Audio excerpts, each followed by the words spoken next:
Olá pessoal, eu sou Fábio Marim, sou professor do Departamento de Engenharia da Exalc e estou aqui para gravar com vocês o boletim de outubro de 2024 do Sistema Tempo Campo Exalc. Como a gente sempre faz, convido vocês para acompanhar comigo aqui a evolução da chuva nos últimos 2 meses e a gente pode observar aqui que a chuva continua muito restrita na grande parte do Brasil. Setembro especialmente teve um pouco mais de chuva na região sul, notadamente Rio Grande do Sul e Santa Catarina, e volumes também expressivos no Paraná. E lá no Amazonas, uma boa parte da região norte, exceção é o Pará, que ainda continua muito seco, ok? Essas chuvas são interessantes, especialmente para a região sul, onde a gente já vê um avanço expressivo na condição de plantio, especialmente do milho no Paraná e da soja no Paraná. O milho já chegou a 60% e a soja está na faixa de 10% ainda da área plantada. O arroz, nós estamos aqui no dia 1º de outubro de 2024 e já tem 8% da área semeada no Rio Grande do Sul, e lá as notícias nos contam que a chuva até atrapalha um pouquinho a evolução da semeadura do arroz. Pessoal, vamos então dar sequência na nossa análise, observando com um pouco mais de atenção a umidade do solo. A gente roda o balanço hídrico para todo o país e pega o estado de umidade do solo no último dia do mês. Nesses dois mapas aqui que eu peço a vocês que acompanhem comigo, nós temos a umidade do solo no último dia de agosto e no último dia de setembro.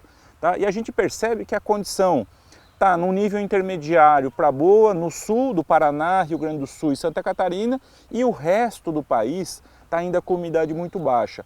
Mesmo aquelas chuvas do Amazonas que a gente destacou no nosso slide anterior, elas não foram suficientes para recuperar, e a gente tem ouvido muita notícia da escassez hídrica, da crise hídrica que essa região norte vive hoje em dia. E como é que está a condição de chuva para os primeiros 15 dias de outubro? A gente baixou os dados do modelo americano e estamos trazendo para você aqui nesse mapa, e a gente percebe que não há uma tendência de mudança substancial nesse quadro. Okay? As chuvas estão restritas, principalmente do sul do Paraná, Santa Catarina e Rio Grande do Sul, e continuam centradas ali no Acre, Amazonas, um pouco em Rondônia também. Okay? Mas notem que o centro-oeste e a região sudeste, esses primeiros 15 dias de outubro, não tem perspectiva de chuva abundante, ou seja, esse quadro de seca não vai mudar. E isso até nos traz, pessoal, uma indicação de que a semeadura nessas regiões, notadamente no sudeste e no centro-oeste, não seja feita na primeira quinzena de outubro. A gente já tem alguns produtores que já semearam, mais ou menos 1% da área do Mato Grosso já foi semeada, ok? Segundo os boletins que a gente tem recebido, mas isso é uma semeadura de altíssimo risco, a não ser que essas áreas sejam irrigadas, a gente não recomenda a semeadura até 15 de outubro. E sobre essa recomendação de semeadura que eu acabo de fazer, ela se baseia principalmente nas estimativas que nós estamos fazendo de umidade do solo para essa primeira quinzena de outubro. Considerando os volumes de chuva previstos, a gente rodou o balanço hídrico até dia 15 de outubro e reparem comigo nesse mapa esse nível aqui de umidade muito baixa, ou seja, mesmo que aconteçam algumas chuvas, elas não vão ser suficientes para colocar a umidade do solo numa faixa adequada para o desenvolvimento inicial das lavouras. Então a gente entende, segundo esses dados, esses cenários de previsão, esses dados de previsão que a gente tem em mãos, que essa semeadura deve acontecer apenas na segunda quinzena de outubro, para que a gente tenha um risco menor e uma chance de sucesso dessas lavouras iniciadas aí nessa segunda quinzena maior do que aquelas iniciadas precocemente nesse ano.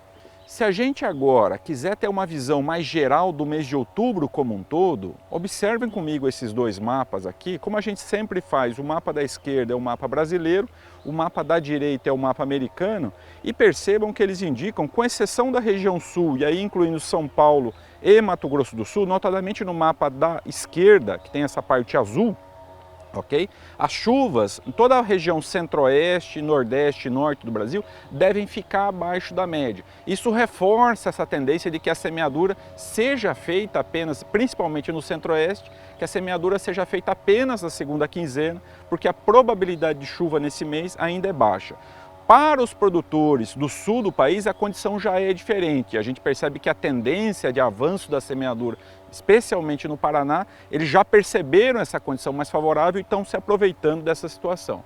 E para novembro, o que a gente pode esperar, pessoal? Peço de novo a vocês que acompanhem comigo aqui a análise dos dois mapas e percebam que as condições para o centro-oeste mudam bastante em novembro. Ambos os mapas, um indicando chuva acima da média, o outro indicando chuva dentro da média, mas chuva dentro da média em novembro é uma chuva boa. Então, os dois mapas indicam que o centro-oeste deve ter uma condição bastante favorável de chuva em novembro. Por isso que esse atraso ele vai pagar esse preço. Ok? Ou ele vai compensar. A gente vai iniciar um pouquinho mais tarde, mas a chance de ter um bom pegamento, um desenvolvimento inicial e a formação dessas lavouras em condições mais favoráveis é bastante provável com essas chuvas previstas para o mês de novembro. E para terminar a nossa análise do trimestre, eu convido vocês a acompanharem comigo o mapa para dezembro. Percebam que a condição ela se reverte um pouco, ela não é tão favorável como aquela que a gente viu no mês de novembro. Ok? Então a gente tem uma tendência no centro-oeste de chuvas abaixo da média, ok? O Pará um pouco mais favorecido, o Amazonas um pouco mais favorecido, especialmente segundo a fonte brasileira, o mapa da esquerda, portanto, ok? Mas os estados de Goiás e Mato Grosso com uma condição não tão favorável. Vejam que esses mapas eles nos informam sobre a diferença em relação à média, ou seja, a anomalia climática. Então a gente não pode dizer que não vai chover, mas a tendência é que a chuva seja mais restrita e isso vai expor um pouco mais as nossas lavouras. E para a temperatura, pessoal, o que a gente pode esperar para esse trimestre? Percebam que as tendências de temperatura é se manterem acima da média, esse tom laranja avermelhado aqui dos três mapas para o próximo trimestre indicam essa tendência, diferente até do que a gente esperaria, já que nós estamos num processo de formação de uma laninha, e a laninha normalmente ela baixa as temperaturas, mas como a gente vai ver nos próximos, na sequência do nosso vídeo, essa laninha está se formando muito fraca, talvez nem aconteça, porque assim está demorando bastante em relação à previsão inicial para ela se estruturar e permanecer ativa aqui. Então a gente tem nesses mapas aqui que vocês estão acompanhando uma tendência que é mais típica do El Niño, que são de temperaturas acima da média para todo o Brasil, o que especialmente nos traz uma preocupação para o mês de dezembro, né? Quando a gente deve ter chuvas um pouco mais escassas, mas menos irregularmente distribuídas, com temperatura alta, isso acaba expondo as nossas lavouras a um pouco mais de estresse hídrico. Como eu comentei com vocês sobre a laninha, eu convido vocês a observar agora o gráfico que mostra a tendência de temperatura no Oceano Pacífico na zona 3.4, que é aquela que mais influi aqui no clima brasileiro. Percebam nessa linha cheia preta que a temperatura continua caindo, a gente saiu de um El Niño forte, quase 2 graus acima da média, a gente vem caindo aí nos últimos meses, mas essa queda ela é relativamente lenta. O modelo que está, o ensemble, a média das curvas aí desse modelo, essa macarronada aí que vocês estão vendo, tem uma linha pontilhada preta que mostra mais ou menos a média, ok? E nessa linha a gente percebe que existe uma tendência de formação da laninha nos próximos meses, mas isso eu já estou falando nos últimos 3 ou 4 vídeos e ele acaba não se consolidando. Então agora a laninha está projetada para outubro, novembro, dezembro, ok? Enquanto que a temperatura do Oceano Pacífico cai numa taxa mais lenta do que os modelos estão prevendo. Continuando a discutir o assunto laninha, percebam aqui comigo como é que estão as probabilidades para os próximos meses. Essa barra azul que vocês estão vendo aqui no gráfico nos mostra a probabilidade de laninha e percebam que ela passa dos 80% no trimestre novembro, dezembro e janeiro. Mas, se vocês resgatarem os vídeos aí anteriores, eu já estou falando que a laninha chegaria já no final de julho, depois em agosto, depois em setembro, e a gente vem meio que protelando isso todos os meses, porque os modelos eles projetam uma queda de temperatura do Pacífico, como eu já disse, que não vem se realizando. Então, por isso que eu coloquei em dúvida aqui no meu comentário se a laninha vai de fato acontecer. Na média do Brasil, a laninha é mais benéfica, especialmente para o centro-oeste. Então a gente torce para que a laninha aconteça, mas a gente também lembra que ela traz bastante preocupação para os produtores do sul do país. As chuvas normalmente ficam abaixo da média. Então é realmente um fenômeno que implica em condições específicas de clima aqui para as nossas lavouras e que até agora a gente ainda não conseguiu consolidar apesar de estar todo mês analisando aqui, a gente ainda tem incerteza sobre ela.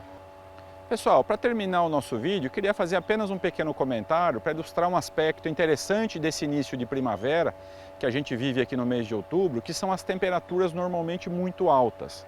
Eu trago para vocês aqui os picos de temperatura registrados aqui em Piracicaba desde 1917.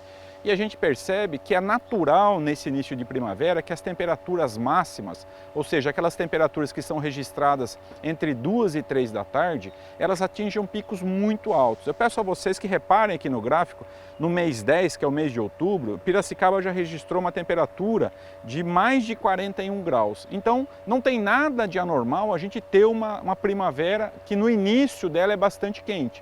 A gente já tem o sol posicionado abaixo da linha do Equador, ok? Então tem bastante radiação solar, a gente costuma ter céu limpo nessas condições, então entra bastante sol, ok? E o ar muito seco, e a umidade tem alto calor específico. Sem a umidade, a temperatura varia bastante entre o dia e a noite, ou seja, esquenta muito de dia e à noite também tende a resfriar, porque perde bastante onda longa, perde muita energia durante a noite pela falta desse vapor d'água que pode servir como uma barreira à perda dessa onda longa. Então é só para deixar essa informação de que não há nada de anormal nesses picos de temperatura. A gente tem sim um fenômeno de aquecimento global, torna as temperaturas mais quentes, mas o mês de outubro é um mês normalmente quente em praticamente todo o Brasil. Esse início de primavera, ele tem essa tendência e não tem nada de anormal nisso. Pessoal, então com isso eu me despeço, agradeço bastante a atenção de vocês. A gente aqui na Exalc fica à disposição para qualquer dúvida que esse vídeo possa gerar. Um abraço e até o mês que vem.